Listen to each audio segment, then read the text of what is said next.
সকলকে জয় যিশু। পুরো দুনিয়ার পাস্টারদের সাথে আমি মিটিংটা করতে পারছি, এর জন্য আমি খুবই কৃতজ্ঞ। আমরা আমাদের জীবনে প্রত্যেক দিন ঈশ্বর অনুভব করি, আর ঈশ্বরের সাথে কখনো কখনো আমরা সংঘর্ষও করি, আর তার দ্বারা যে ভালোবাসা সেটা পেয়ে আমরা জীবিতও থাকি।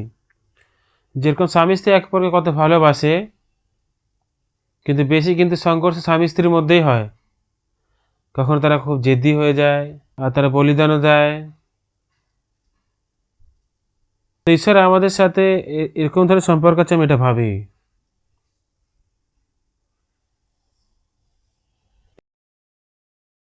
এবার সব পাঁচটা সুসমাচারের জন্য এত সহ্য করছে, এরকম মিটিং করতে পারছে, খুবই কৃতজ্ঞের জন্য। আমরা একে অপরের সাথে দেখা করে কথা বলে আমরা যে ফেলোশিপ করছি, এতে আমাদের প্রভাব আরও বাড়িয়ে দেয়, আর আমাদের মনকে আরও ঈশ্বরের কাছে নিয়ে চলে যায়, আমি এটা জানি। আজকে আমি প্রেরিত 3 অধ্যায় থেকে পড়ব। প্রেরিত 3 অধ্যায় 1 থেকে 10 পর্যন্ত আমরা পড়ব। এই বাবেল বাক্য পিতরের বিষয় বলছে। পিতর যিশু শিষ্যর মধ্যে থেকে সব থেকে যিশুকে বেশি ভালোবাসত, ওর জন্য সবার থেকে বেশি প্রেমও সে পেয়েছে, আর সেও যিশুকে প্রেম করলো। সে ভালোবাসা পিতর আর যিশুর মধ্যে থাকলেও তাদের মধ্যে সংঘর্ষ ছিল। তো এইসব কথা আমাদের সাথে কী লেনদেন আছে সেটা বাইবেল আমাদের বলছে। 3 অধ্যায় 1 থেকে আমি আগে পড়ব। একদিন প্রার্থনা নির্দিষ্ট সময় নবম ঘটিকায় পিতর ও যোহন ধর্মধামে যাইতেছিলেন।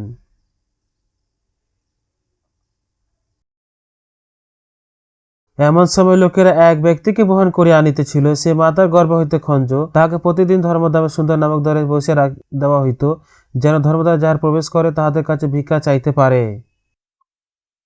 সে পিতর ও যোহনকে ধর্মধামে প্রবেশ করতে উদ্ধত দেখিয়া ভিক্ষা পাইবার জন্য বিনতি করিতে লাগিল। তাহাতে পিতর যোহনের সহিত তার প্রতি দৃষ্টে চাইয়া কহিলেন, আমাদের প্রতি দৃষ্টিপাত করো। তাহাতে সে তাহাদের প্রতি দৃষ্টিপাত করিয়া রহিল, তাহাদের নিকটে হইতে কিছু পাইবার অপেক্ষা করিতেছিল। কিন্তু পিতা বলিলেন, রৌপ্য কি স্বর্ণ আমার নাই, কিন্তু যাহা আছে তাহা তোমাকে দান করি। নাসরতি যীশু খ্রিস্টের নামে হাঁটিয়া বেড়াও। পরে তিনি তাহার দক্ষিণ হস্ত ধরে তাহাকে তুলিলেন, তার তৎক্ষণাৎ তাহার চরণ ও গুল্ফ সবল হইল, আর সে লম্ফ দিয়ে উঠিয়া দাঁড়াইল ও হাঁটিয়া বেড়াইতে লাগিল, এবং বেড়াইতে বেড়াইতে লম্ফ দিতে দিতে ঈশ্বরের প্রশংসা করিতে করিতে তাহাদের সহিত ধর্মধামে প্রবেশ করিল।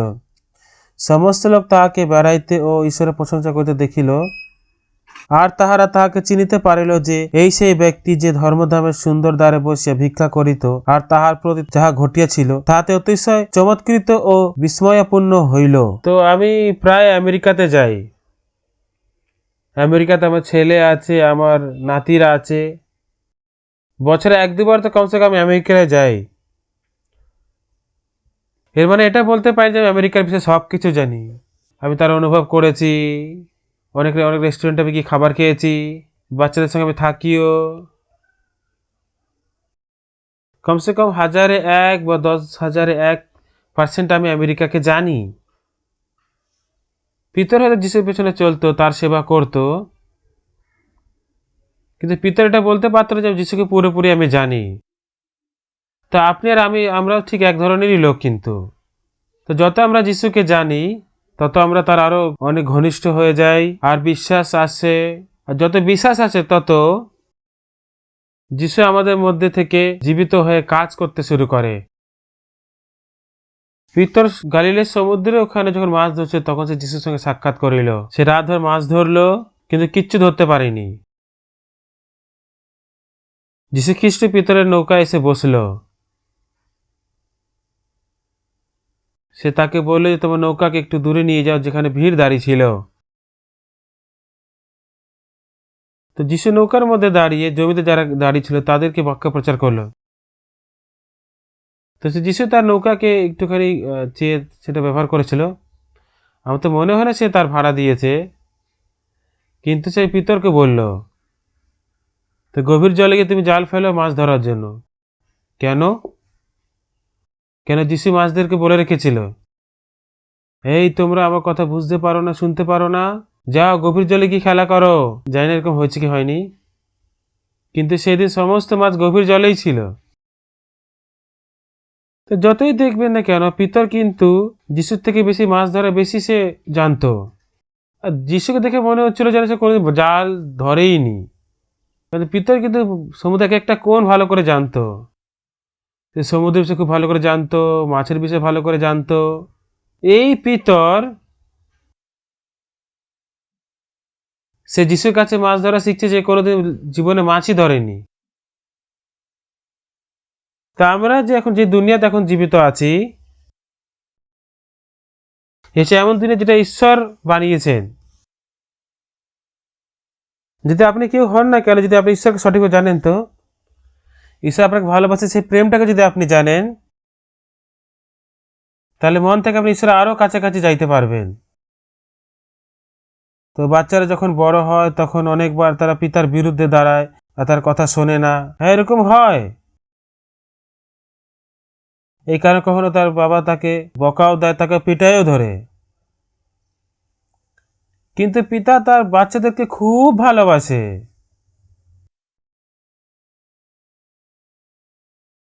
তো বাচ্চারা তার বাবাদেরকে ভয়ও পায়, আবার তার ভালোবাসাটাকে অনুভব করে তার সঙ্গে থেকে কিন্তু তারা বড়ও হয়।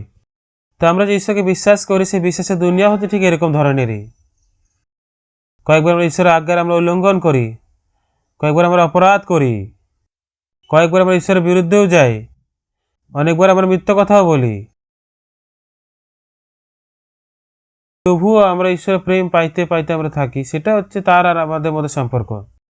যত আমাদের মনে এই কথাগুলো স্বীকার করে সেগুলো স্থাপিত করা হয়, আমরা আসলে দুর্বলে আমাদের মধ্যে অনেক কমই থাকে, কিন্তু আমরা ঈশ্বরের প্রেমটাকে পাইতে পারি, আর ঈশ্বরের অনুগ্রহ আমরা পাইতে পারি, ঈশ্বরের সমস্ত জিনিসকে আমরা পাইতে পারি। তো স্বামী স্ত্রীর মধ্যে সম্পর্ক তো ঠিক এরকম ধরনেরই। তারা এক অপরকে তারা ভালোবাসে, তারা নিয়ে বিয়েও করে। আর সব থেকে বেশি ঝগড়া যাদের মধ্যে, তারা তো স্বামী স্ত্রীর মধ্যেই ঝগড়া হয়। আর সব থেকে ভালোবাসা কিন্তু স্বামী স্ত্রীর মধ্যেই থাকে। সব থেকে বেশি স্যাক্রিফাইস করে, প্রেম করে,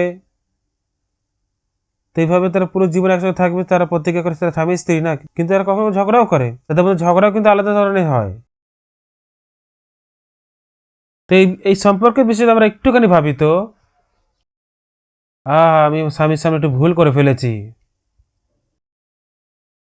শার্টটাকে যখন স্ত্রী করছিলাম আমি শার্টটা জ্বালিয়ে ফেলেছি। এর মানে এটা নয় যে এই কারণে তারা ডিভোর্স করে নেবে। আমাকে ক্ষমা করো, তোমার যে নতুন শার্ট আমি কিনে দেবো, এটা ঠিক আছে না? হয়তো আমাদের মনে অনেক কমি থাকলে তারা স্বামী স্ত্রী কিন্তু একে অপরের কাছাকাছি থাকে। তো আজকে আমরা পিতর আর যিশুর বিষয়ে আমরা কথা বলতে চাই। তো পিতর সব থেকে বেশি কিন্তু যিশুকে প্রেম করেছে। তো সে শুধু অনেকগুলো কথা শুধু ভালো নেই, কিন্তু তার তার বিরুদ্ধে কিন্তু সে খারাপ কথা বলেছে। তো পিতর যিশুকে 3বার অস্বীকার করেছে। তার কাছে মন ছিল না যিশুর প্রতি সবকিছু দিয়ে দেবে, সেরকম ধরনের মন সে রাখতো। কিন্তু যখন পিতর দাঁড়িয়েছিল, কিন্তু যিশুকে একবার অস্বীকার করার পর তার মন যেন নিরন্তর পড়েই যাচ্ছিল, পড়েই যাচ্ছিল। আমি যিশুকে 3বার অস্বীকার করেছি, আমার মতো ব্যক্তি কি করে যিশুর শিষ্য হতে পারে? আমি যিশুর শিষ্য হওয়ার আমার যোগ্যতাই নেই। এরকম ধরে দোসরা পিতরের মনে এটা এলো।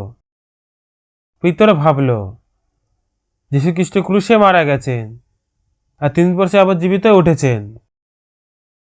তো যেখানে শিষ্যরা ছিল সেখানে যিশু আসলো, কিন্তু সেই সব পিতরের কি করা দরকার ছিল? যিশু, যিশু আপনি জীবিত আছেন? খুব ধন্যবাদ। তো আমি সত্যি প্রভু, এটা আপনি? সে কিরকম করেছে, কিন্তু পিতর কিন্তু বেশি কিছু করতে পারলো না। তার মনে একটা কথা যেন অনেক ঘুরছিল। যেদিন যিশুকে ধরা পড়েছে, সমস্ত শিষ্য পালিয়ে গেছে, কিন্তু পিতর আর যোহন যিশু ধরা পড়ে তার পেছনে পেছনে তারা গেল। আর যখন কাইফার মহাযাজকের শ্বশুর হান্নার বাড়িতে যখন যিশুকে নিয়ে যাওয়া হলো, তো যোহন সেই মহাযাজককে ভালো করে চিনত। তার বাড়িতে সে প্রায় সে যেত। ওই যে দ্বারের মধ্যে একটা দাসী ছিল, সে না কিছু বলে সে ভেতরে আসতে পারলো। যখন যোহন ভিতরে সে দেখলো, সে পিতরকে দেখলো সে ভিতরে আসতে পারছে, সে বাইরে দাঁড়িয়ে রয়েছে, তো যখন সে দাসীকে বলে সে আমার সাথে এসেছে, সে কি আমার সঙ্গে ভেতরে আসতে পারে? হ্যাঁ, আসুন, ভেতরে আসুন। তো পিতর ভেতরে এলো। যখন বলল, সে দ্বারে দাঁড়ানো সে দাসী যখন সে পিতরকে দেখলো তখন বলল, হেই, তুমি যিশুরই শিষ্য না? পিতর বলল, তুমি কি বলছো? আমি তাকে একদমই চিনি না। কি? তো ভেতরে সে চলে এলো। তো ভেতরে লোকের আগুন পোয়াচ্ছিল। তো অনেক ঠান্ডা ছিল, ওই জন্য সবাই আগুন পোয়াচ্ছিল। তা আগুনের সামনে পিতরে সে মুখটা দেখে তারা বুঝতে পারলো, এই তুই যিশুরই শিষ্য না? না না, আমি তাকে চিনি না। তো পিতর 3 বার যিশুকে অস্বীকার করলো। সে সময় মোরে কুকরু কু করে ডাকলো। তো পিতর সে শব্দটাকে শুনলো। সে মুরগির ডাক সে শুনলো। মোরগ ডাকার আগে তুমি 3বার আমাকে অস্বীকার করবে, এই কথাটা তার মনে পড়লো। সে বাইরে গিয়ে কাঁদতে লাগলো, প্রভু, আমি কি করে আপনার শিষ্য হতে পারি? আমি যিশুকে তো অস্বীকার করেছি। সে অনেক দুঃখিত হলো। তবে যিশুকে ক্রুশে তোলা হলো। সে কবরে ছিল। 3য় দিন সকালে যিশু জীবিত উঠিলেন। তো পিতর গিয়ে যিশু সে কবরটাকে দেখলো। যিশু জীবিত উঠেছিলেন আর তার মধ্যে তিনি ছিলেন না। যিশুকে যে কাপড় দিয়ে পুরো জড়ানো হয়েছিল সে কাপড়টা ওখানেই পড়েছিল। তো সেই পিতর যখন শিষ্যদের সাথে ছিল, যিশু সেখানে এলো। তো পিতরকে সব থেকে আগে এসে বলা উচিত, হ্যাঁ প্রভু, আপনি জীবিত আছেন, জীবিত আছেন। কিন্তু পিতরের মন একদিকে সমাহিত হইয়াছিল। আমি 3বার প্রভুকে অস্বীকার করেছি। সে যিশুর সামনে আসতেই পারছিল না। নয়তো সে সোজাসুজি গিয়ে তার হাত ধরে বলতে, প্রভু আপনার কত ব্যথা হয়েছে না?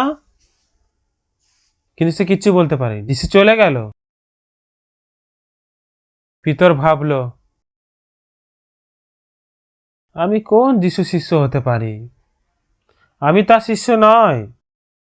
এতদিন আমি আগে এসেছি ঠিকই, আমি কি করে যিশু শিষ্য হতে পারি? না না না না, আমি তার শিষ্য না। আমার মতো ব্যক্তি কি করে যিশু শিষ্য হতে পারে? তার মনে তার নিজেকে অনেক দোষী মনে করছিল। সে শিষ্যদের বলল, আমি মাছ ধরতে যাচ্ছি। সে প্রথমে যে জীবন ছিল সে জীবনে আবার ফিরে যাওয়ার চেষ্টা করে। তো অবশেষে অনেক নিরাশায় ছিল সে। তো যতই সে ভাবছিল সে আমি যিশু শিষ্য হতে পারি, সেরকম তার লাগছিল। তো লোকেরা বলে যায়, যে পোকা পাতা খায় তাকে পাতা খাওয়াই দরকার আছে। আমি তো মেছো, আমাকে মাছ ধরে বেঁচে থাকা দরকার। সে রাতে সে একটাও মাছ ধরতে পারিনি। আর ভোরবেলায় যখন সে প্রথমবার যিশু সাক্ষাৎ করেছে সেরকম যিশুর সঙ্গে সাক্ষাৎ করিল। কি তুমি অনেক মাছ ধরেছ? না, একটাও মাছ নেই। তোমার নৌকার ডান দিকে তুমি জাল ফেলো। তা ডান দিকে সাথে জাল ফেললো। সে অনেক মাছ ধরতে পারলো। তখন পিতর বুঝতে পারলো সে যিশু। সাঁতার কেটে নৌকাটাকে ছেড়ে যিশুর কাছে এলো। তো যিশু সেখানে আগুন লাগিয়েছিলেন, আর রুটি তৈরি করে রেখেছিলেন, আর অপেক্ষা করছিলেন। তারা অনেক ক্ষুধার্ত ছিল। তারা না কিছু বলে যিশুকে সে খেতে শুরু করে। আর খাবারের শেষ পরে যিশু পিতরকে জিজ্ঞেস করিলেন, এই যোহনের পুত্র শিমন, তুমি কি এইসব লোক থেকে আমাকে বেশি ভালোবাসো? আমি যিশুকে ভালোবাসি কি? আমি সত্যি কি যিশুকে ভালোবাসি? যদি যিশুকে ভালোবাসি তাহলে আমি কেন তাকে 3বার অস্বীকার করলাম? তো যত সে ভাবুক না কেন, তো মন থেকে বুঝতে পারছে সে সত্যটা কি? পিতর যিশুকে ভালোবাসিলেন, কিন্তু এখন পিতর বলতে পারছে না যে যিশু আমি আপনাকে ভালোবাসি। প্রথম সে চেঁচিয়ে বলছে, প্রভু আপনার সঙ্গে আমি মরতেও রাজি আছি, আমি আপনাকে অস্বীকার করব না। কিন্তু সে অস্বীকার করলো। কিন্তু এখন পিতর যিশু কিছু বলতে পারছে না। প্রভু আপনি জানেন আমি আপনাকে ভালোবাসি। প্রভু আপনি জানেন আমি আপনাকে ভালোবাসি। আমার মেজদিগকে চড়াও, আমার মেজদিগকে তুমি দেখাশোনা করো। সেদিনকার সকলের দ্বারা এরকম সময় কাটালো। তো এর বিষয়ে যখন আমরা ভাবি, পিতরের মনে ঈশ্বরকে ভালোবাসে, সেই ভালোবাসার মন ছিল তার কাছে, কিন্তু তাকে অস্বীকার করার কারণে সে নিজেকে অনেক দোষী মনে করছিল, এরকম ছিল। কিন্তু শয়তান সে যিশু যে তাকে ভালোবাসে মনটাকে বার করে সে যিশুকে অস্বীকার করেছে, সে কথাটাকে নিয়ে এসে তুই কি করে তার শিষ্য হতে পারিস, তুই কি করে প্রেরিত হতে পারিস, তুই না, তুই 3 বার অস্বীকার করেছিস, তো 1 বার 2 বার নয়, 3 বার তুই অস্বীকার করেছিস না যিশুকে। তো এই কথাটাকে স্মরণ করিয়ে শয়তান পিতরের মনকে পুরো ধরে রেখেছিল। তো যতই সে ভাবুক না কেন, আমি যিশুর শিষ্য হওয়ার যোগ্যতা আমার মধ্যে নেই। শয়তান পিতরকে, তুমি যিশুকে অস্বীকার করেছো, তাও 3 বার যিশুর সামনে, সবার সামনে তুই অস্বীকার করেছিস, তুই তার শিষ্য নয়, তুই মেছোই, তুই যা গিয়ে মাছ ধর, না তুই তার শিষ্য নয়। শয়তান এরকম বলল। কিন্তু যিশু পিতর কি বলল, তুমি কি এদের থেকে বেশি আমাকে প্রেম করো? কিন্তু পিতর অস্বীকার করতে পারছিল যে সে তাকে প্রেম করে। কিন্তু পিতর যিশুকে প্রেম করেন, সে ভালোবাসাটাকে তিনি আরো বাড়িয়ে দিলেন। শয়তান, তুই যিশুর অস্বীকার করেছিস, তুই কি করে তার শিষ্য হতে পারিস, তুই যোগ্য নয়, তুই গিয়ে মাছ ধর, তুই তো মেছো। আমাদের প্রিয় পাস্টারেরা, আপনি কি পিতরের সমান? আপনার কি মনে হয় এমন আছে কি? হ্যাঁ, এরকমই আছে। সমস্যা কেন জানেন না? পিতর যিশু 3 বার অস্বীকার করেছে, সে পাপ করেছে, কিন্তু সে পাপ ক্রুশে শেষ হয়ে গেছে। শীঘ্রই সে যিশু ক্রুশে রূপিত করা হয়েছিল না, শীঘ্রই সে শুদ্ধ হয়ে গেছিল। শুধু যিশুর প্রতি তার কাছে প্রেম আছে, ওটাই হচ্ছে যথেষ্ট। আপনার কি মনে হয়? কিন্তু শয়তান পিতরকে বলছিল, না, তোর দ্বারা কিচ্ছু হবে না। আমি পাস্টার হওয়ার পর অনেক লোকের সামনে আমি সুসমাচার প্রচার করেছি। আগে পাপের কারণে অনেক আমি সংঘর্ষ করতাম। বাইবেল পড়লেও বাইবেলে যে প্রতিজ্ঞা আছে, রোমে 3:23-24 আমি পড়লাম, খুবই অদ্ভুত বাক্য ছিল। কেননা সকলেই পাপ করেছে, ঈশ্বরের গৌরববিহীন হইয়াছে, উহারা বিনামূল্যে তাহারই অনুগ্রহে যীশু খ্রিস্টতে প্রাপ্য মুক্তি দ্বারা ধার্মিক গণিত হয়। 2012 সালে তবে ঘানা থেকে একটা ক্যাম্প করলাম।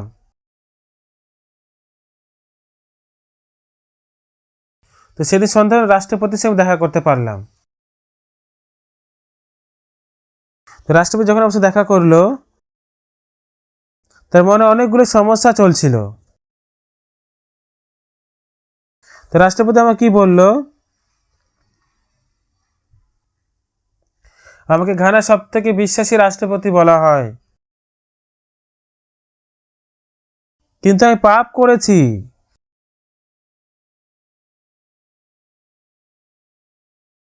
তো আমাদের ডাক্তাররা অনেক লম্বা সময় ধরে আমার চিকিৎসা করাচ্ছে,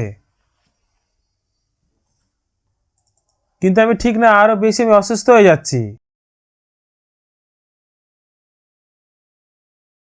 আজকে সকালে যখন উঠলাম, আমার মনে হলো যেন আসছে 5 দিনও হয়তো আমি আর বাঁচবো না। তো বাকি সব জিনিসের আর কোনো সমস্যা নেই। আমি মানুষ, আমিও পাপ করেছি, কিন্তু আমি পাপের ক্ষমা এখনো পর্যন্ত আমি পাইনি, এই জন্য ভয় পাচ্ছি।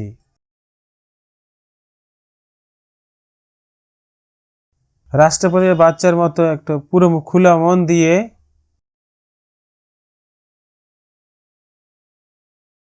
তেমন সাথে স্পর্শ করলে, এই রাষ্ট্রপতি এত তিনি নম্র ছিলেন।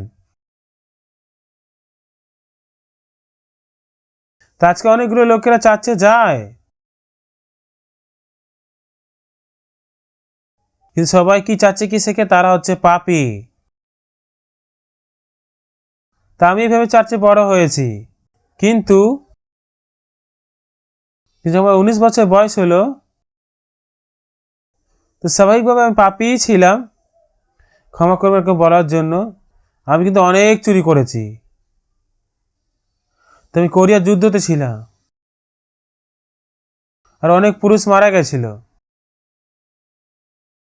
তো বেশিরভাগই কার্যকারী লোকদেরকে ছিনতাই করা হয়েছিল। মহিলা আর বাচ্চার তারা গিয়ে খেতে চাষ করত, তাদের কাছে খাবার ছিল না, তারা ফসল নিয়ে আসতো, লোকেরা খিদায় থাকতো। যেরকম বয়স বাড়তে থাকলো আমার অনেক খিদা পেত। অন্যদের খেতে গিয়ে গম চুরি করে রান্না করে খেতাম, আপেলও চুরি করতাম, রাত্রিবেলা চুরি করতাম আমরা। আমি অনেক বড় পাপী ছিলাম, পাপী ছিলাম। কিন্তু যখন আমি বাইবেল পড়লাম, রোমীয় 3:23 আমি পড়লাম, কেন সকলে পাপ করেছে, ঈশ্বরের গৌরবহীন হইয়াছে। পাক্কা আমি পাপী ছিলাম। 23 পাপ করলাম, আর ঈশ্বরের সামনে আমি দাঁড়াতে পারবো না। তো 23-24 বাক্য যে আছে সেটা যদি আমরা পড়ি, তো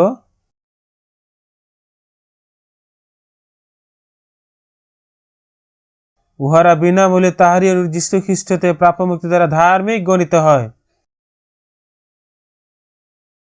এই বাক্যটাকে জানার আগে আমি 1-2 পাপ করিনি। কয়েকবার চুরি করেছিলাম, কয়েকবার মিথ্যা কথা বলেছিলাম বলে স্বাভাবিকভাবে আমি নিজেকে পাপী মনে করতাম। ভাবলাম যে আমি পাপী বলে এটাই ঠিক। কিন্তু রোমীয় 3:24 বাইবেল কি বলে? সে বলেনি যে আমি পাপ করিনি, পাপ করেছি, কিন্তু খ্রিস্ট তোমার পাপ ধুয়ে দিয়েছে। এই যে তুই শুদ্ধ, তুই পবিত্র, তুই ধার্মিক, তোমার সমস্ত পাপ ধৌত হইয়াছে। ঈশ্বর, আমি সামনাসামনি দাঁড়িয়ে পড়লাম, ঈশ্বর আমি পাপী, না তুই ধার্মিক, না আমি পাপী প্রভু, না তুই শুদ্ধ।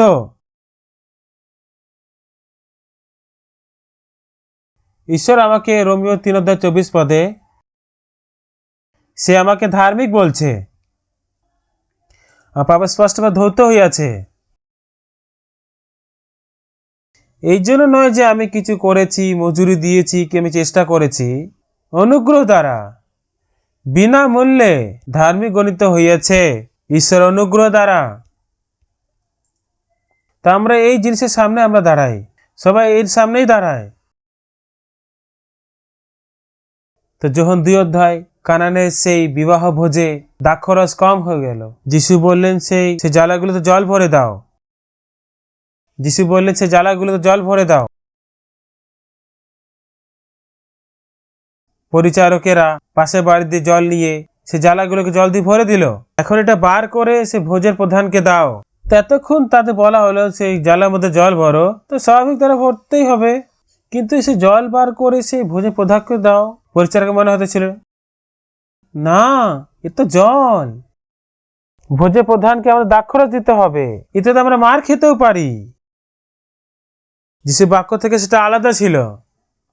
তো গুরুত্বপূর্ণ কথা কি, এটা সে পিতার সমস্যা নয়, সে পরিচারকদের সমস্যা নয়। তো এটা হচ্ছে এরকম ধরনের সমস্যা যে যারা যিশুকে বিশ্বাস করে আমরা সবাই ধরনের সমস্যা আমরা মুখোমুখি হই। খুব সোজাসুজি যদি বলা হয়, আমি পাপ করেছি এই কারণে, আমি পাপ করেছি এটা ঠিক, আমি পাপ করেছি, অনেক মিথ্যা কথা বলেছি, চুরি অনেক করেছি, অনেকগুলো পাপ করেছি আমি।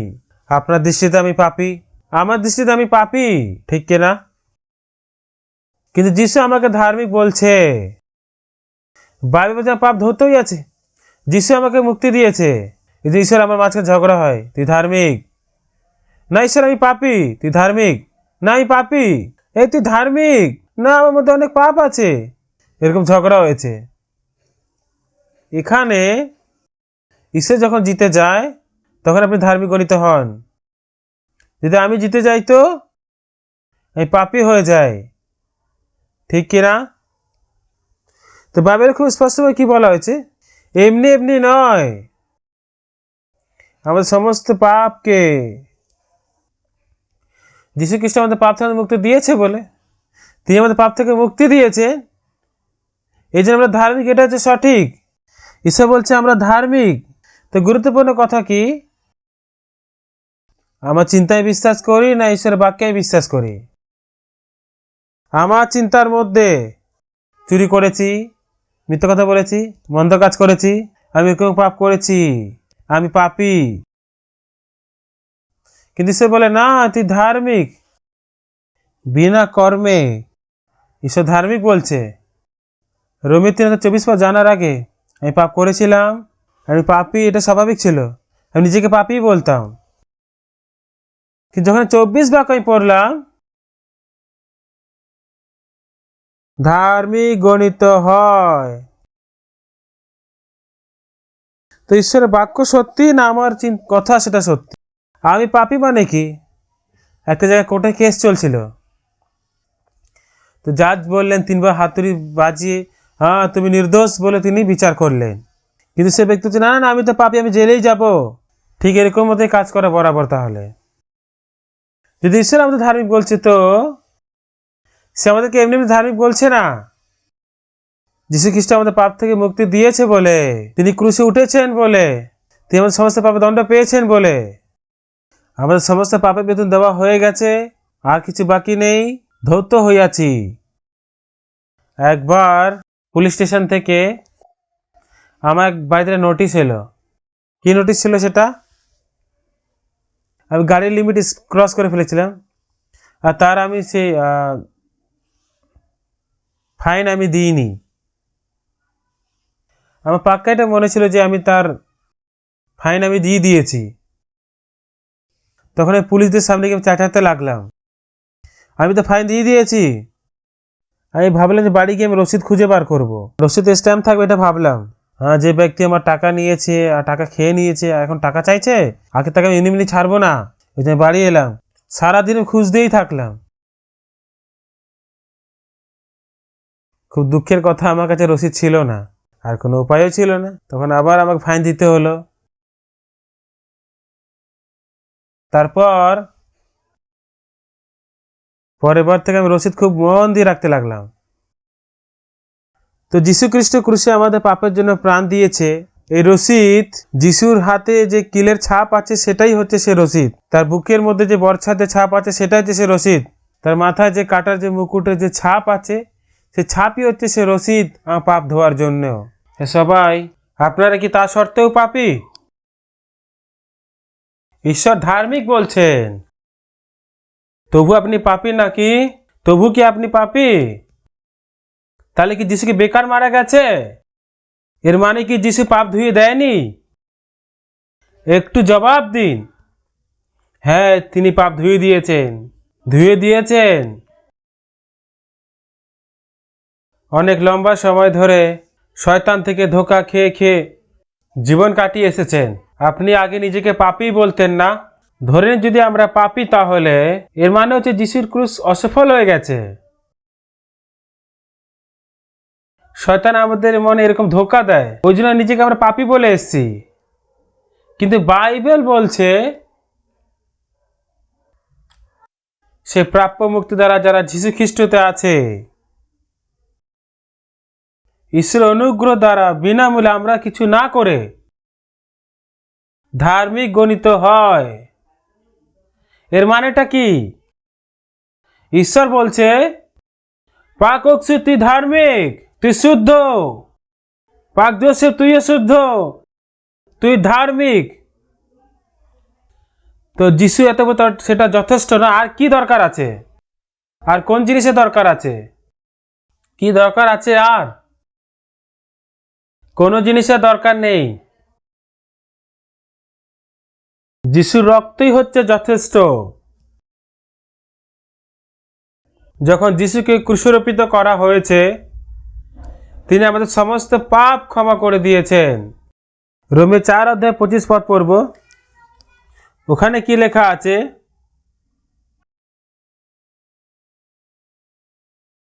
সেই যিশু আমাদের অপরাধের নিমিত্তে সমর্পিত হইলেন এবং আমাদের ধার্মিক গণনা নিমিত্তে উত্থাপিত হইলেন। সে আমাদের পাপের কারণে ক্রুশারোপিত হয়েছেন, তার মৃত্যু দ্বারা আমার সমস্ত পাপ ধুয়ে দিয়ে আমরা যে ধার্মিক গণিত হয়েছে সেটাকে তিনি প্রমাণ করার জন্য আবার উত্থাপিত হইলেন। সে বলছে, আমার হাতের মধ্যে কিলের ছাপ দেখ, আমার পায়ে কিলের ছাপ দেখ, আমার বুকের মধ্যে সেই বরফের ছাপটা দেখো, আমার মাথার মধ্যে কাটার ছাপগুলো দেখো, আমার গায়ের মধ্যে কড়াঘাতের ছাপটা দেখো। তোমার পাপের জন্য সমস্ত দণ্ড শেষ হয়ে গেছে। ভাই বোনেরা, কেন আমি বাক্য প্রচার করছি আপনারা কি জানেন? আমি অনেক চিন্তা করে দেখলাম, এমন মনে হয় যেন যিশুর অনেক খারাপ লাগছে না। তিনি তার রক্ত ঝরিয়ে আমাদের সমস্ত পাপ ধুইয়ে দিয়েছেন। প্রভু আমি পাপী, আমার পাপ ক্ষমা করে দাও। আজকে যখনই লোকে চাচ্ছে যায় তারা এই কথাই বলে। যিশুর বুকে তো অনেক ব্যথা হচ্ছে না? অনেক হয়তো ব্যথা হচ্ছে। অবশ্যই আমরা পাপ করেছি, নিজেকে দোষী মনে করি ঠিকই, কিন্তু বাইবেল বলছে আমরা ধার্মিক গণিত হইয়াছি, আমরা শুদ্ধ করা হয়েছে বলছে। আমরা ধার্মিক গণিত হয়েছি সেটা বলা হচ্ছে, শুদ্ধ করা হয়েছে বলা হচ্ছে। আমরা ধার্মিক গণিত হয়েছে এরকম বাইবেল বলছে। আমাদের সেই বাক্যে বিশ্বাস করা দরকার আছে। পিতর যিশুকে 3 বার অস্বীকার করে সেই পাপের কারণে সে তার মনে মনে অনেক কষ্ট পাচ্ছিল। তার বিশেষ কিছু করতেই পারতো না। সে মাছ ধরার জন্য গালিলের সমুদ্রে গেল। তো যিশু পিতরের ঘরে প্রচার করতে গেছিল। সে সমুদ্রের পাশে, আর তাকে খুঁজতে খুঁজতে গেল এটা বলা যে না তোমার পাপ ধৌত হইয়াছে। যিশু কিন্তু এটা বলে তুমি 3 বার অস্বীকার করেছ, কিন্তু সে জিজ্ঞেস তুমি কি আমাকে প্রেম করো? এদের থেকে বেশি আমাকে ভালোবাসো? আমার মেষগুলোকে চড়াও।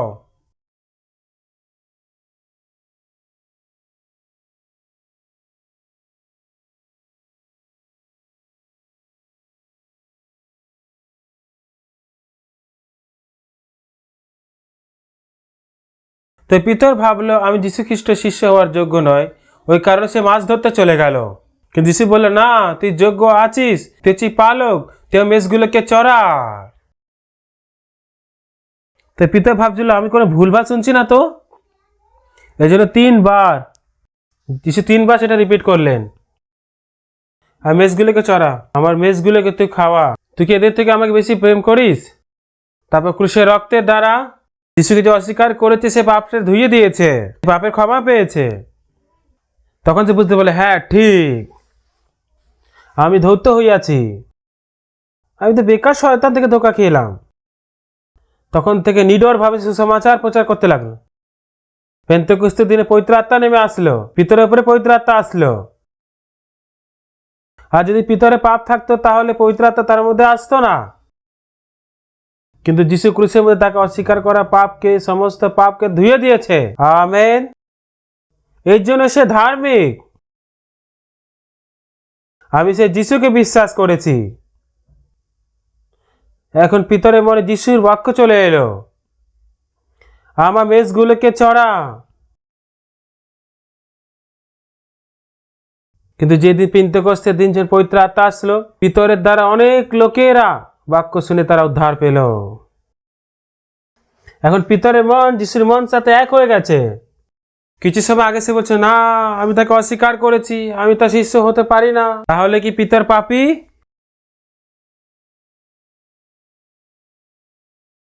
না, তার পাপের দণ্ড ক্রুশে দেওয়া হয়ে গেছে, ওই জন্য ঈশ্বর তার সাথে আছে। তো আমরা পাপের কারণে যাতে সংঘর্ষে না থাকি, আমাদের পাপ যদি সেই প্রভুর প্রতি আমাদের ধন্যবাদ দিতে আনন্দিত হওয়া দরকার। আমেন। আমাদের কারণ নিডর হওয়া দরকার, তার রক্তের কারণে পাপ ধৌত হয়েছে, এটাকে চেঁচিয়ে বলতে হবে পাপ ধৌত হয়েছে। এরকম সে করেছে। খুব অদ্ভুতভাবে ঈশ্বর আমাদের মধ্যে কাজ করতে শুরু করে। প্রথমে এরকম সমস্যা, আমি অনেক কষ্টতে, মানে গরিবে আমি ছিলাম। খাবার শেষ হয়ে গেছিল, কয়লা শেষ হয়ে গেছিল, পয়সা শেষ হয়ে গেছিল। আর বিয়ে করার সময় আমার শ্বশুরের সঙ্গে আমি দেখা করতে গেছিলাম। সে সময় কি হয়েছিল জানো? তো আমি প্রচার করতে করতে একটা বাড়িতে গেছিলাম, তারা আমাকে নিমন্ত্রণ করেছে, ওই রাত্রিবেলা ওখানে খাচ্ছিলাম।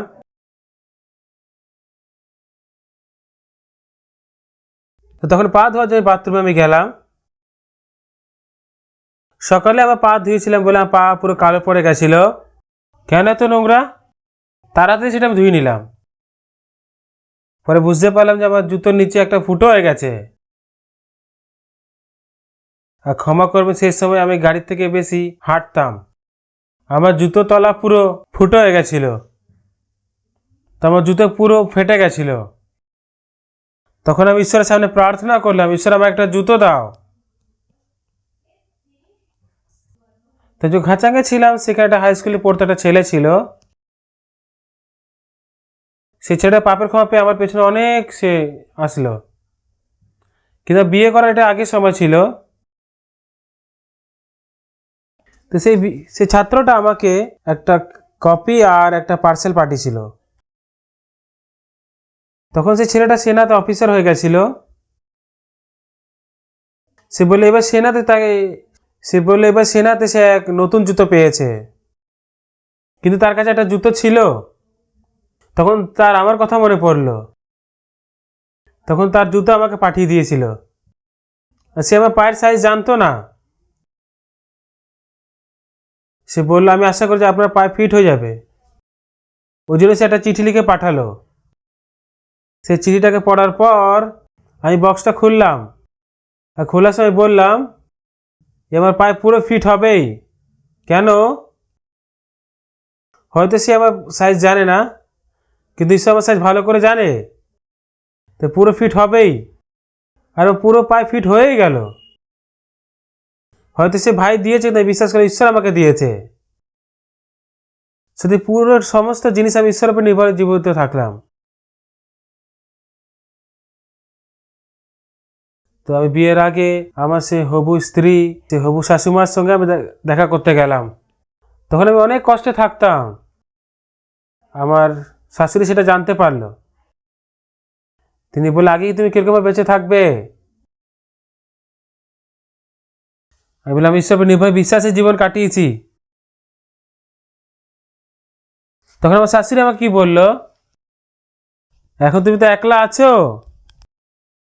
বিয়ের পরে স্ত্রী হয়, সন্তানও হবে, তখন তুমি কিভাবে জীবন কাটাবে? সত্যি বিয়ের আমার পরীক্ষা অনেক কষ্টকর ছিল। আমি তাহাকে বললাম, আমি ঈশ্বরকে প্রার্থনা করেছি, ঈশ্বর আমাকে সমস্ত কিছু দিয়েছে। আমার যে শার্ট আর প্যান্ট থাকে আমি তখন প্রার্থনা করি, তখন ঈশ্বর আমাকে দেয়। সে গ্লাভস হোক কি মোজা হোক কি জুতোর জন্য যখন প্রার্থনা করি, ঈশ্বর কখনো একটা জুতো দেয় না, সে জোড়া জুতোই দেয়। মোজা হচ্ছে এরকম, গ্লাভস এরকম হয়। কেন? ঈশ্বর জানে যে আমার হাত কতটা আছে, আমার পা কতটা আছে। হয়তো আমি এখন একলা আছি, যখন বিয়ে করে আমরা যখন দুজন হয়ে যাব, ঈশ্বর সেটা জানে। বিয়ে হওয়ার পর 3 জন হব, 4 জন হব, ঈশ্বর জানে এটা। এই যে আমি বিয়ের পরীক্ষায় পাস করে গেলাম।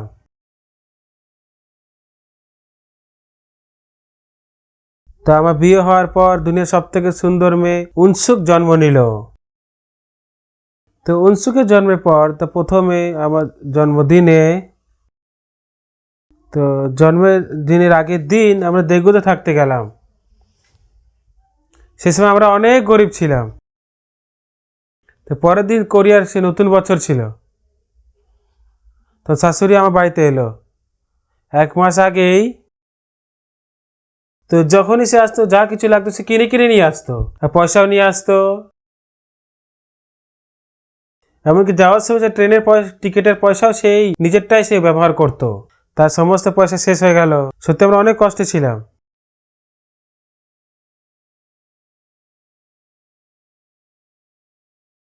তা আমি রাত্রিবেলা প্রার্থনা করছিলাম, ঈশ্বর পরশু দিনে নতুন বছরের প্রথম দিন, ঈশ্বর দয়া করে আমাদের খাবার খেতে দাও, টাকা দাও, আমাকে খাবার দাও। এরকম বলে প্রচার করতে গেলাম। দিনভর আমি প্রচার করলাম, কিন্তু ঈশ্বর 1 টাকাও দিল না। রাত্রি হয়ে গেল, দূর থেকে হেঁটে হেঁটে বাড়ি আসলাম। তো বাড়িতে এসে সবার প্রথমে আমার স্ত্রীর মুখটাকে দেখলাম। আমার স্ত্রী, তার মধ্যে কিছু কিছু ভালো কথা আছে। তার হাব ভাব খুব ভালো। আমার স্ত্রী মনে যদি গভীর কিছু থাকলে সে লুকিয়ে রাখে না, সেটাকে সে খুব ভালোভাবে সে ব্যক্ত করে। তো বাড়ি ফিরেই আমার স্ত্রীর মুখটাকে আমি দেখলাম, সে খুবই শান্ত ছিল। যদি খেয়ে বসে থাকতো তো ঈশ্বর এইভাবে ওইভাবে সে সাহায্য করেছে সেরকম সে বলতো, এ খিদা পেটেই আছে। আর কয়লাও ছিল না। তখন আমরা বিছানা পাতলাম ঘুমানোর জন্য। তারপরে যা ব্ল্যাঙ্কেট ছিল সব কটা আমরা রেখে দিলাম। যখন আমরা ঘুমাতে যাব তখনই বাইরে কেউ দরজার সে বেলটাকে বাজালো। আমি যখন খুলে দেখলাম কোনো মহিলা আছে, আর আমার স্ত্রী সেখানে গেল। সে রাত্রিবেলা সবার সঙ্গে তারা এটা ওটা অনেকগুলো কথা বলছিল তারা। আমি তখন অপেক্ষা করলাম। তা কিছুক্ষণ লম্বা সময় পরে তারা চলে গেল। তা আমার স্ত্রী তার হাতে একটা চিঠির সেই খাম নিয়ে আসলো। সেবার কোরিয়াতে প্রথমবার $10 নোট তৈরি হয়েছিল। সত্যি সে $10 অনেক বড় টাকা ছিল।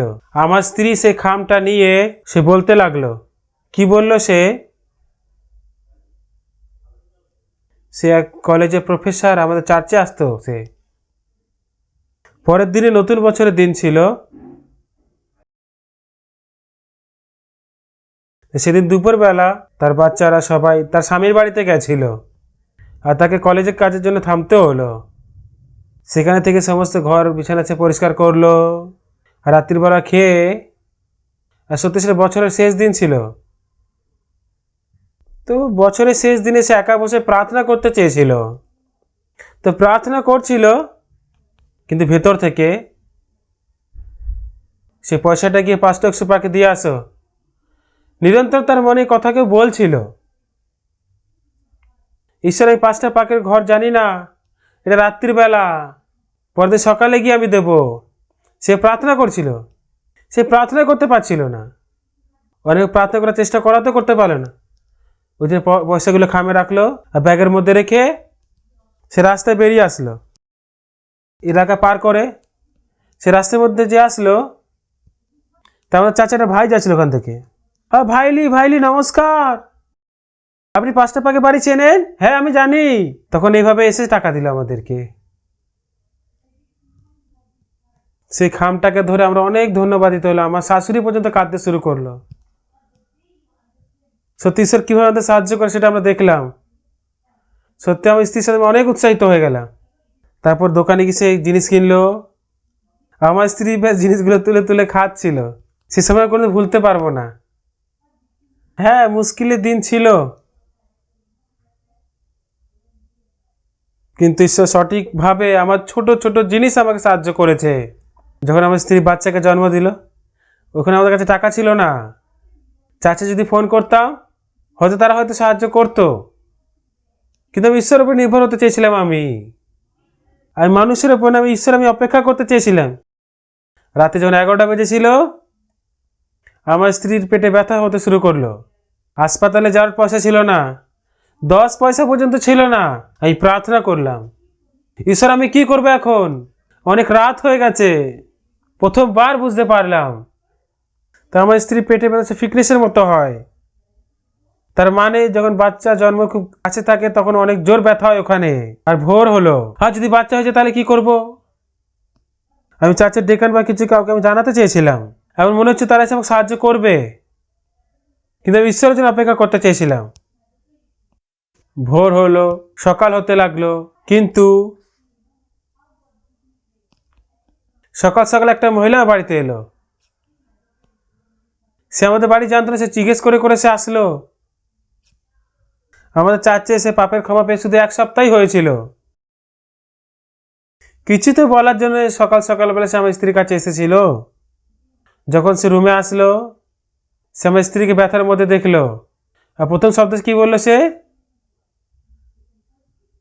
এই পাস্টারের স্ত্রী, আমি ভূষণের এলসিম হসপিটালে গাইনাকোলজিতে আমি কাজ করি। সেই এলসিম হাসপাতাল গাইনাকোলজির জন্য অনেক বিখ্যাত ছিল। আমার কাছে মিডওয়াইফের লাইসেন্স আছে, একটু অপেক্ষা করুন। মানে সে একটা প্লেয়ারের মতো দৌড়ে বাইরে গেল 100 মিটার। তখন সে তার ব্যাগ নিয়ে আসলো। যেই মহিলাটা আসলো, আমার ছেলে জন্ম নিল। আমি অনেক ধন্যবাদিত হলাম। সে দেখলো কিচেনে কিছুই নেই। তখন সেই বোনটা চাল কিনলো, আর কোরিয়ানরা যেটা খায় সিউইড সেটাও কিনলো, আর একটু মাংস কিনলো। আর যখন 10টা বেজে গেল, আমরা ব্রেকফাস্ট করলাম। আমি অনেক ধন্যবাদিত হলাম। ঈশ্বর জীবিত থেকে এরকম কাজ করে। তখন আমার ছেলেকে আমি দেখে আমি তাকে বললাম, জন্ম নিয়ে তোমার বাবাকে তুমি খাবার দিয়েছ, যে তুই না থাকলে সেদিন হয়তো আমরা খিদা পেটে থেকে যেতাম। তো আমার ছেলেকে জন্ম দেওয়ার আগের দিন আমার স্ত্রী ক্ষুধার্ত ছিল। এটা ভেবে একটু দুঃখ হয় ঠিকই, কিন্তু সে সঠিকভাবে আমার জীবনটাকে চালাচ্ছিল। আমি এখন পর্যন্ত কাউকে বলি যে আমার টাকার মধ্যে আমি সমস্যা আছি, আমাকে একটু ধার দিয়ে দাও, আমি কখনো এরকম করিনি। ঈশ্বর সঠিকভাবে আমাকে চালাচ্ছে, তাকে খুব আশ্চর্য হলাম আমি। ছেলে বড় হতে হতে, মেয়ে বড় হতে হতে সত্যি ঈশ্বরের সামনে অনেক আমি কৃতজ্ঞ ছিলাম। সত্যি কাজটা হচ্ছে ঈশ্বরের কাজ, আমি করি না, ঈশ্বর আমার এই কাজগুলো করে দেয়। 2020 সালে করোনার কারণে পুরো দুনিয়া অনেক মুশকিলে ছিল। তাই বাইবেল পড়ে আমি দেখলাম, যখন ইসরায়েলিরা বিপদে পড়তো তখন ঈশ্বর আমাদের মনকে নম্র করত, আর তখন সবসময় সেকে আশীর্বাদে চেঞ্জ করে দিত। যোসেফ মিশরে এসে পতিফারের বাড়িতে একটা চাকর হয়ে কাজ করতে লাগলো। সেটাও কম ছিল যে পতিফারের স্ত্রী তাকে মিথ্যা অভিযোগ করে তাকে জেলের মধ্যে ভরে দিল, কিন্তু যোসেফের দ্বারা প্রধানমন্ত্রী হলো, যে অধিকারী হয়েছে তার মধ্যে সে খুশি ছিল। কিন্তু সে সমস্ত বিশ্বের লোককে সেই দুর্ভিক্ষ থেকে বাঁচালো, তার পরিবারকে রক্ষা করা সে মহান কাজ সে করতে পারলো। দাউদ যখন সিকলাগে গেছিল তখন সিকলাকে পুরো আগুন দিয়ে পুড়িয়ে দেওয়া হয়েছিল। তার স্ত্রীকে, বাচ্চাদেরকে তারা বন্দি করে নিয়ে চলে গেছিল। তারপর কিন্তু শীঘ্রই সে রাজা হলো। কখন কত মুশকিলের সামনা করতে হয়, কষ্ট হয়, কিন্তু সবসময় সে আশীর্বাদে পরিণত হয়। শুধু পুরো দুনিয়া পাপের ক্ষমার বিষয়, পাক্কা যিশুর রক্ত আমাদের সমস্ত পাপ ধুয়ে দিয়েছে। আর তিনি বলছেন আমাদের পাপা স্মরণে আনিবেন না। আর এরকম গান আছে, খুশির দিন, খুশির দিন, যেদিন প্রভু আমার পাপ ধুয়ে দিয়েছে।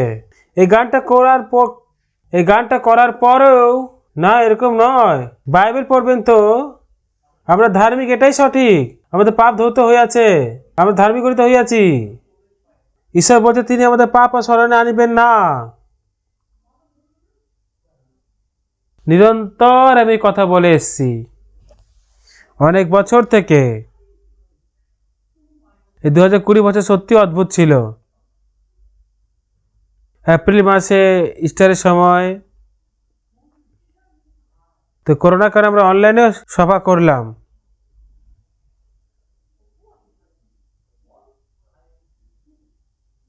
সে সময় আমরা রাশিয়ান, ইংলিশ, চাইনিজ, ফ্রেঞ্চ আর স্প্যানিশ এরকম আমরা 6টা ভাষায় আমরা অনুবাদ করলাম।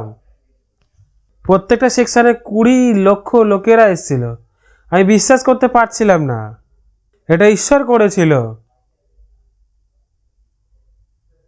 মে মাসে আমরা প্রত্যেক বছর গ্র্যান্ড বাইবেল সেমিনার করি, সেটা আমরা করতে পারছিলাম না, ওই জন্য ওটাও অনলাইন করলাম।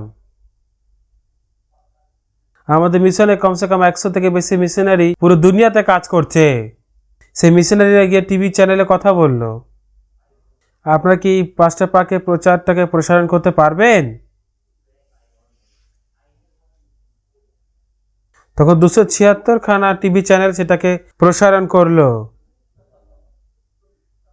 কমসে কম 100 কোটি লোক এই বাক্য শুনতে পারলো। গত অক্টোবর মাসে আবার সেটাকে প্রসারণ করা হলো।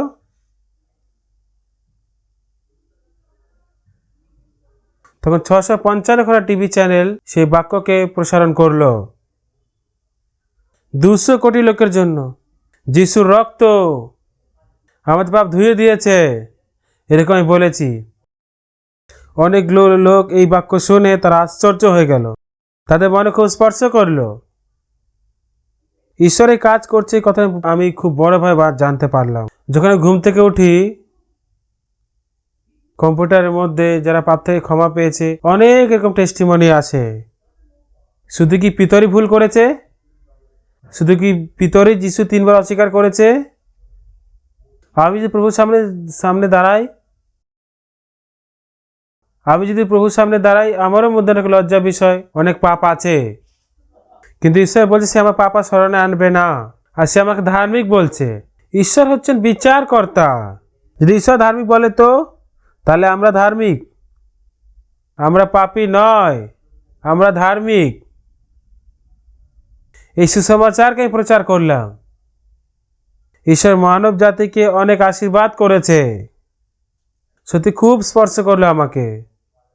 অনেকগুলো লোক আমাকে প্রথমে অবিশ্বাস করলো, আমার নিন্দাও করেছে, কিন্তু যখন তারা মন থেকে দেখলো এটা সত্যি না, বাইবেলে এরকম লেখা আছে, আর ঈশ্বর আমাদের আশীর্বাদ দেয়, এই কথাটা দেখে পুরো আশ্চর্য হয়ে গেলাম। এখন পিতর আর সে পাপের বাঁধনে আর নেই। শুরুতে পাপ থেকে বাধা পেয়ে সে কিছু প্রচার করতে পারেনি। সে মাছের দিকে ফিরে যেতে চেয়েছিল, সে আবার মাছ ধরতে ফিরে যেতে চেয়েছিল, কিন্তু যিশুর সঙ্গে সাক্ষাৎ করে তুমি ধৌত হইয়াছ, তুই আমার মেজদুকে চড়া। তখন থেকে পিতর কাজ করতে শুরু করলো। যখন পিতরকে বলা হচ্ছে ঠিক সেরকম ভাবে পাস্টর সুপারকেও বলা হয়েছে। যিশু আজকে আপনাকে বলছেন তুই ধার্মিক, তুই পবিত্র, তোর পাপ ধৌত হইয়াছে, তুই ধার্মিক, তুই পাপী নয়, আমি তোমার সাথে আছি।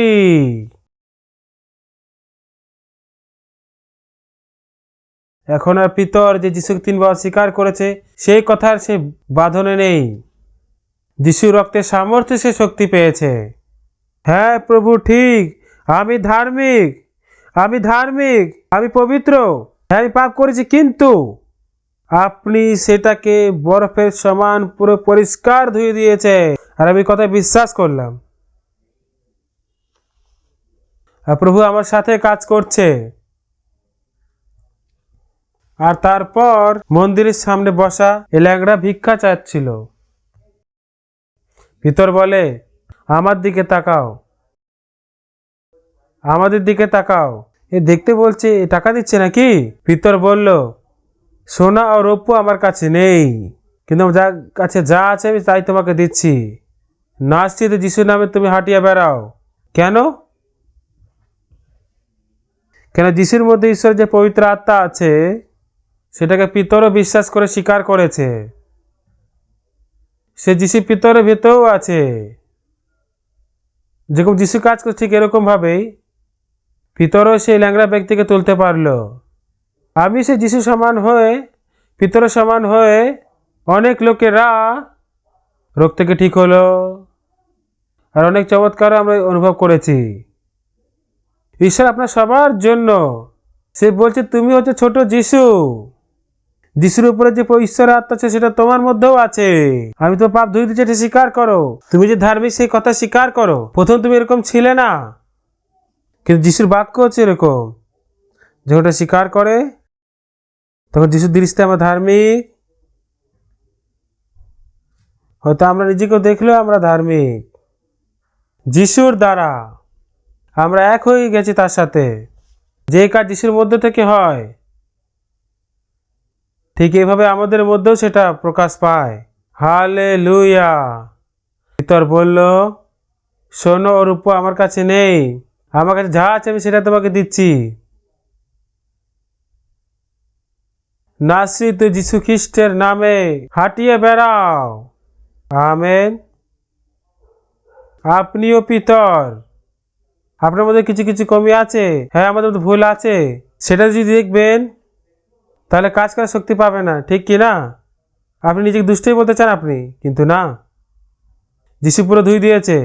আপনি পবিত্র, আপনি ধার্মিক। বাইবেল এরকম বলছে, বাইবেলে আমাদের ধার্মিক বলা হয়েছে। যদি প্রভু আমাদের ধার্মিক বলছে তাহলে আমরা ধার্মিক।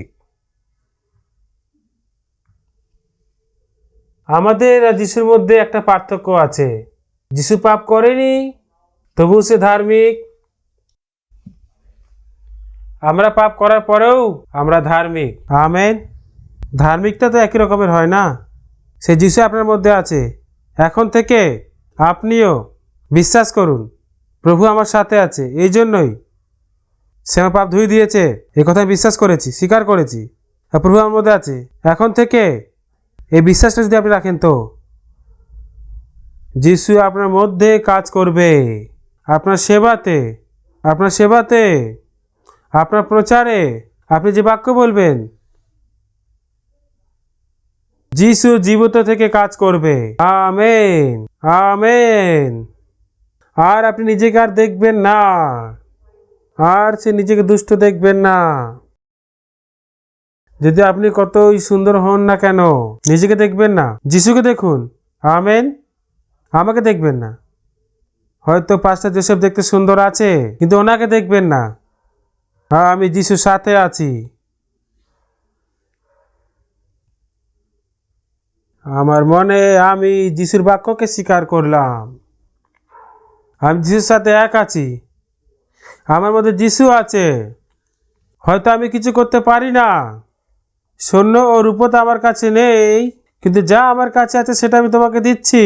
আমার মধ্যে যিশু আছে, সে যিশু তোমাকে সুস্থ করে। শয়তান তো কাজ করেই, কিন্তু যিশু শান্তি দেয়। সে যিশু আমার মনের মধ্যে আছে। আপনি কি বিশ্বাস করেন? একবার আমেন বলুন। আমেন। হালেলুয়া। প্রভু স্তুতি করি। হালেলুয়া। সেই দিন থেকে আমি দুর্বলই আছি, ভুল অনেকগুলো আছে, দুর্বল আছি। এখন আমি আর নেই। যিশু আমার মধ্যে থেকে সে আমাকে চালায়। আমি ছোট যিশু হয়ে গেছি। যিশুকে প্রকাশ করে ঈশ্বরের মহিমাকে প্রকাশ করি। আমাদের পাঁচটা লোকেরা আর নিজেকে পাপী বলবেন না। এই যিশু ক্রুশকে তুচ্ছ মানার মতো কথা আপনাকে এরকম বলার দরকার আছে। আমি পাপী ছিলাম, কিন্তু এখন আমি শুদ্ধ যিশু রক্তের দ্বারা। এখন আমি পবিত্র যিশুর দ্বারা। এখন আমার মধ্যে যিশু আছে। যিশুর বাক্যকে বিশ্বাসে স্বীকার করলাম, তার বাক্য আমার মধ্যে আছে আর সে কাজ করে। এরকম বিশ্বাস করুন। তারপর যিশু তার সামর্থ্য দিয়ে আপনার মধ্যে কাজ করবে। আমি অনেক বছর ধরে আমার মতো খারাপ ব্যক্তির জন্য যিশু সে করা কাজগুলোকে আমি দেখেছি। আপনি এরকম করবেন আমি আশা করি। অসুস্থকে সুস্থ করুন, লোকের মধ্যে অনেক কাজ হবে। তারপর এই সত্যটাকে প্রচার করুন। যিশুর রক্ত আমাদের পাপ ধুয়ে দিয়েছে। আমরা পাপী নয়, আমরা পবিত্র। এটাকে চারো দিশায় প্রচার করুন।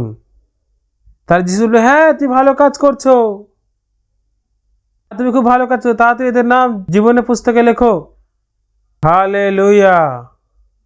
প্রভুর আমরা স্তুতি করি। আমরা যে মানুষ মন্দ ও দুষ্ট, আমাদের এভাবে ধুই দিয়েছে। আর সুসমাচারে যে ব্যবহার করছে, এরকম প্রভুকে আমরা ধন্যবাদ দিই। আসুন আমরা প্রার্থনা করি। হে ঈশ্বর পিতা, আপনাকে আমি ধন্যবাদ দিই। সত্যি আমরা নোংরা আর মন্দ পাপী ছিলাম, কিন্তু প্রভু আপনি সে ক্রুশের মধ্যে আপনি আমাদের পাপ সর্বদার জন্য ধুয়ে দিয়েছেন। হালেলুয়া। আপনার স্তুতি করি। প্রভু সত্যি সবথেকে কষ্টের কথা কি, অনেক লোকেরা শয়তান থেকে ধোঁকা খায়। ক্রুশে রূপিত হয়ে প্রভু আমার পাপ ধুয়ে দিয়েছে, তবু তারা নিজেকে পাপী বলে।